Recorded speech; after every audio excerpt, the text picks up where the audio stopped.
Bonjour, je m'appelle Laure, j'ai 44 ans. Je suis maman de 3 enfants et j'ai déjà témoigné auprès de Verity France.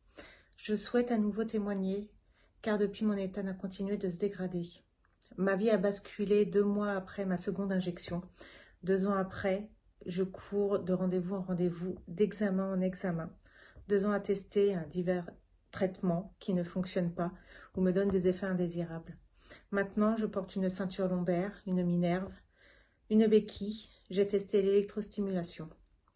En juillet 2023, l'ORL me confirme une perte d'audition à l'oreille droite, d'où mes acouphènes, et je porte désormais un appareil auditif. En 2 ans, je recense une trentaine d'effets indésirables. Acouphènes aigus et acouphènes pulsatiles plus bourdonnement, oreille gauche et droite. Perte d'audition, je suis appareillée. Asthénie, baisse des performances physiques.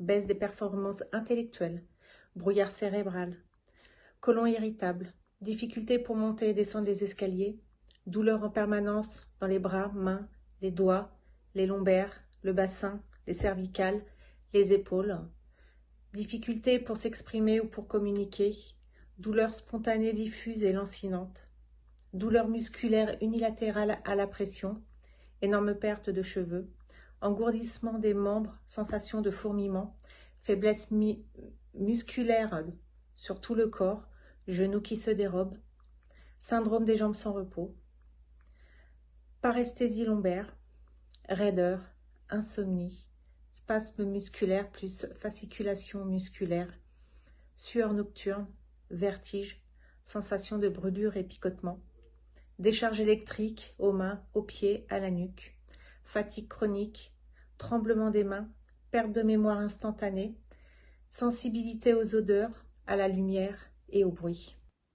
Il y a 2 semaines, j'ai fini aux urgences pour de la tachycardie et bradycardie. Ce sont des nouveaux symptômes que je n'avais pas auparavant. Et pendant 1 semaine, j'ai vraiment été mal et j'ai vraiment eu peur. En 2 ans, ma vie professionnelle a été chamboulée. J'avais des projets plein la tête, mais la vie a voulu changer tout ça. Ma hiérarchie n'a pas été tendre aussi. En plus de me battre avec mes pathologies, il a fallu me battre au travail aussi pour garder la tête haute. Aujourd'hui, mon corps et ma tête me disent stop.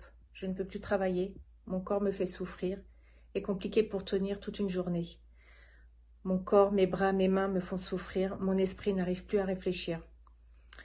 Les nuits sont très compliquées aussi. Les douleurs ne se reposent jamais. Et le matin est une vraie torture. Marcher 15 minutes devient un parcours de combattant. La canne est devenue ma meilleure amie. Mes douleurs aux lombaires s'amplifient au bassin et arrivent aux cuisses. Moi qui pouvais courir 45 minutes il y a encore 3 ans. Ma fille de 10 ans m'a même conseillé un fauteuil roulant pour avancer plus vite en me voyant galérer pour marcher. En juillet 2023, j'ai reçu un courrier de la pharmacovigilance mentionnant noir sur blanc, je cite, qu'au total, le rôle de la vaccination a été retenu dans la survenue de ces événements, c'est-à-dire toutes les pathologies que je vous ai mentionnées. Après avoir parlé avec un médecin et un autre professionnel de la santé, il semblerait que j'ai un SAMA. À la fin du mois, j'ai rendez-vous avec un interniste sur Paris qui me confirmera les diagnostics. Voilà mon quotidien et voilà notre quotidien et nous sommes nombreux dans ce cas-là. Maintenant, il faut que ça bouge. Les médias et le gouvernement ne cessent de mentir et de nous cacher, de cacher la vérité. Nous voulons une reconnaissance officielle des effets indésirables, des moyens financiers pour la recherche médicale, une prise en charge dans des centres spécialisés et une indemnisation. Merci de partager nos témoignages. Merci.